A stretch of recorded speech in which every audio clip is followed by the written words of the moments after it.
نشير إلى بعض المواقف وبعض النقاط في قضية هجرة النبي صلى الله عليه وسلم من مكة إلى المدينة. الأمر الأول أن الهجرة لم تكن في شهر الله المحرم، وإنما كانت هي في شهر ربيع،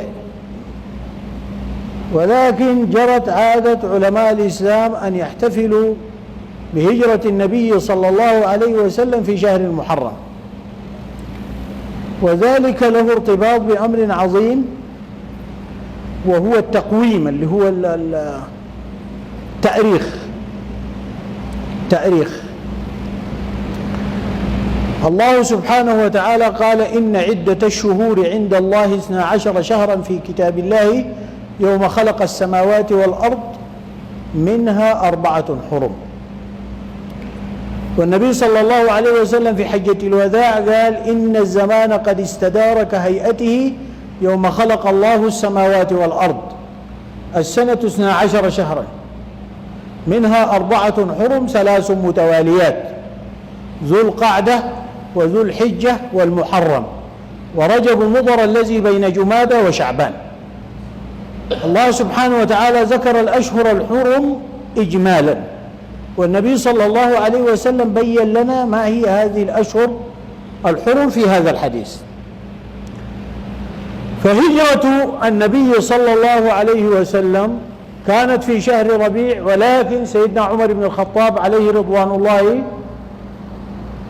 كان له وال بمدينة البصرة اللي هو سيدنا عبد الله بن قيس، وسيدنا المسمى مشهور عند الناس بأبي موسى الأشعري عليه رضوان الله. فأتاه خطاب من سيدنا أبو موسى الأشعري، وسيدنا عمر قال: يعني هذا الخطاب مؤرخ بشهر، قال: هذا الشهر في هذا العام أم في الذي قبله؟ فتنبه لأمر التاريخ، لا بد أن يكون للمسلمين تاريخ ليؤرخوا به.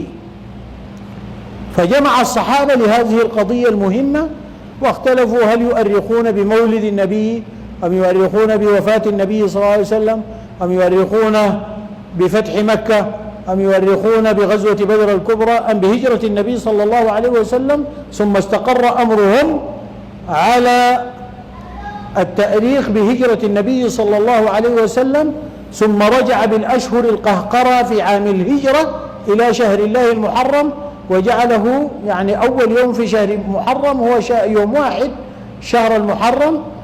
والتقويم بالهجري يا جماعة، جميع العبادات المؤقتة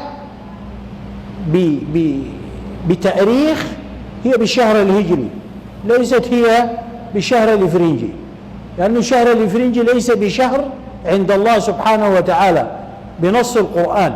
الله سبحانه وتعالى قال: إن عدة الشهور عند الله 12 شهرا في كتاب الله يوم خلق السماوات والأرض، السنة 12 شهرا يوم خلق السماوات. النبي صلى الله عليه وسلم قال السنة 12 يوم خلق منها 4 حرم في الآية، فتبين لنا أن الأشهر الإفرنجية ليس فيها أشهر حرم، والنبي صلى الله عليه وسلم بين. فإذن التقويم والتاريخ عند الله سبحانه وتعالى هو التاريخ الهجري، والتاريخ الإفرنجي غير معتبر أصلا، ولا ينظر إليه في أي عبادة من العبادات، ولا يؤرخ به ولا يؤقت به. هذا جانب أول لا بد أن يتنبه له، وهذا جانب فقهي.